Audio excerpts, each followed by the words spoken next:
So the muscles that I'm going to focus on this morning are in this area and on the lateral side of the neck. We're going to do two muscles of mastication as well, important chewing muscles. So the first muscle that I'm going to talk about is abbreviated SCM, and it's called sternocleidomastoid. It has two origins and two insertions. So if I were to rotate my client's head and ask him to lift his head off the table just slightly and hold that for me, we can see this big contraction, this big band of a muscle right here. This is what we're looking for, SCM, sternocleidomastoid. So I'm going to have him relax into my hand. So there's two origins to this muscle. There's a ropey head, which is on the superior portion of the manubrium, and then there's a broader clavicular head that attaches to the medial side of the clavicle. They run up the lateral side of the neck behind the ear to the mastoid process and the lateral superior nuchal line, which is here. So this muscle is a very powerful neck flexor, and it turns the neck contralaterally to the opposite side. Now, there is an endangerment site that we need to be careful of. Just medial to SCM is the carotid artery, that main blood flow up to the head. So we've got to be careful that we're not palpating that. So the best way to palpate SCM is kind of like with a pincer grasp. I'm not going to go across the muscle back and forth because that could be uncomfortable. So again, I'll ask my client to lift their head, and I'm going to get a pincer grasp around each side of the muscle. Go ahead and relax for me. And I'm going to squeeze it and basically pill roll it. I'm just going to kind of move it back and forth between my fingers and move up the muscle. If in your fingers you feel a pulse on the medial side of the neck, it's not to worry, just come off of it, reposition your hands so that you're not on that carotid artery. I'm just working my way all the way up as far as I can up to that mastoid process. So that is SCM.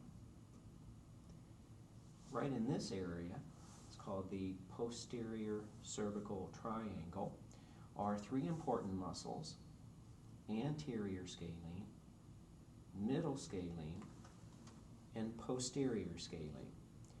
These muscles also can perform lateral flexion of the neck, and just like SCM, they can also do contralateral rotation.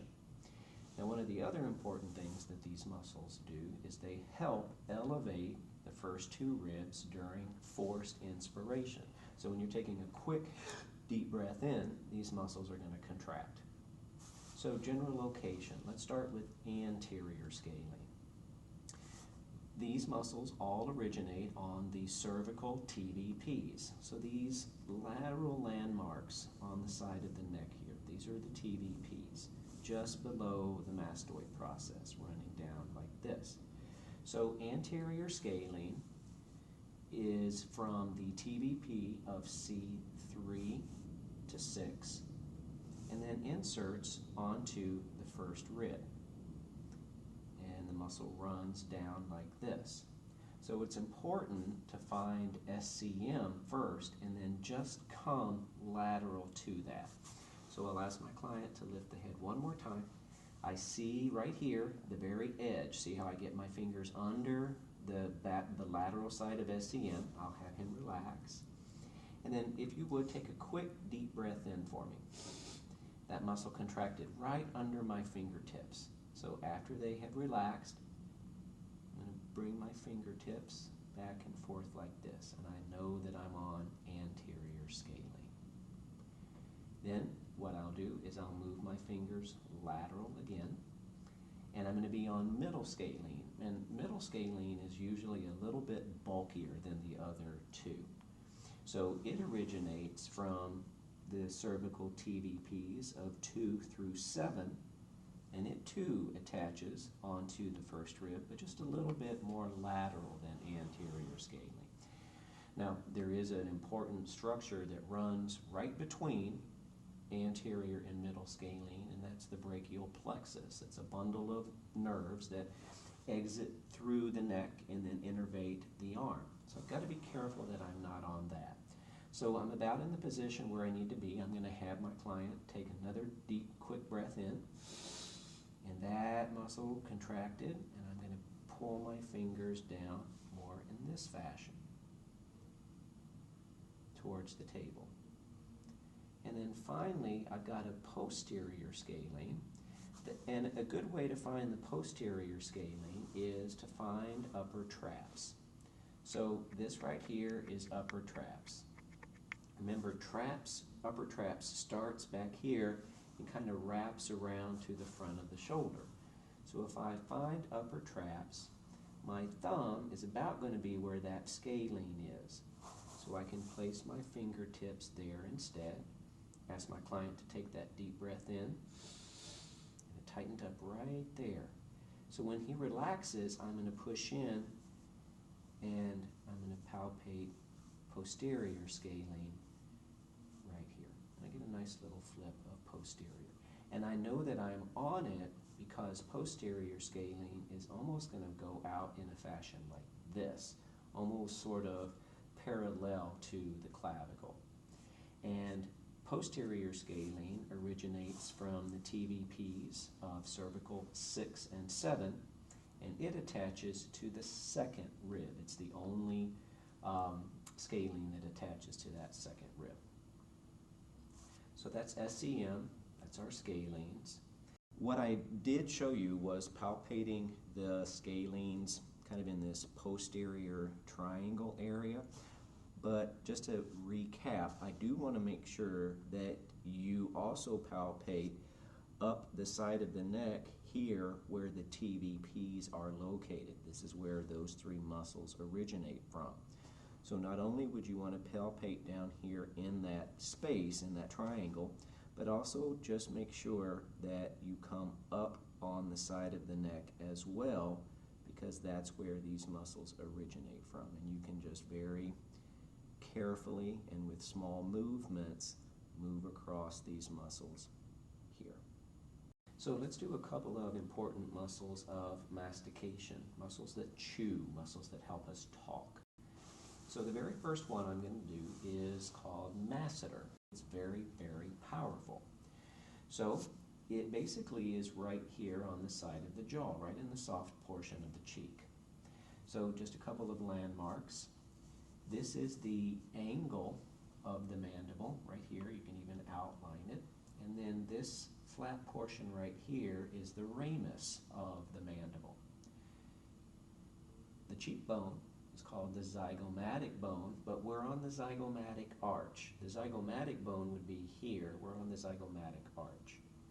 So those are your origin and your insertion. So the masseter muscle lays on this area on the face and the cheek, running from the angle and the ramus of the mandible up to the zygomatic arch, and lays from this fiber direction, a slight angle from posterior to anterior. Again, this muscle is a mandible elevator, and it also protracts the mandible. So if I ask my client to clench his teeth, that muscle just kind of bulges right into my fingers, and then I can use 2 or 3 fingers after he relaxes and palpate across the muscle. So I'm kind of palpating towards the ceiling, towards the floor. The mandible is a muscle, generally here, called temporalis. And it's called temporalis because it's right over that temporal bone, one of those cranial bones. So your origin is the temporal fossa and fascia. It's important to remember that this muscle runs under the zygomatic arch to a small portion of the mandible here, which is the coronoid process. So a nice way to find that muscle is to start your fingers at the zygomatic arch and come just superior. I'll ask my client to clench their teeth. Clench your teeth for me, and I can feel the muscle contract. I'll come up a little bit, contract again, and I can just feel it bulge into my fingertips. And I'm going to find the outline of the muscle. Contract again, nice and hard. Okay, I can feel it here. Contract one more time. I can feel it right there. And then up here, I'm not going to feel it. I'm going to come off of the edge of it.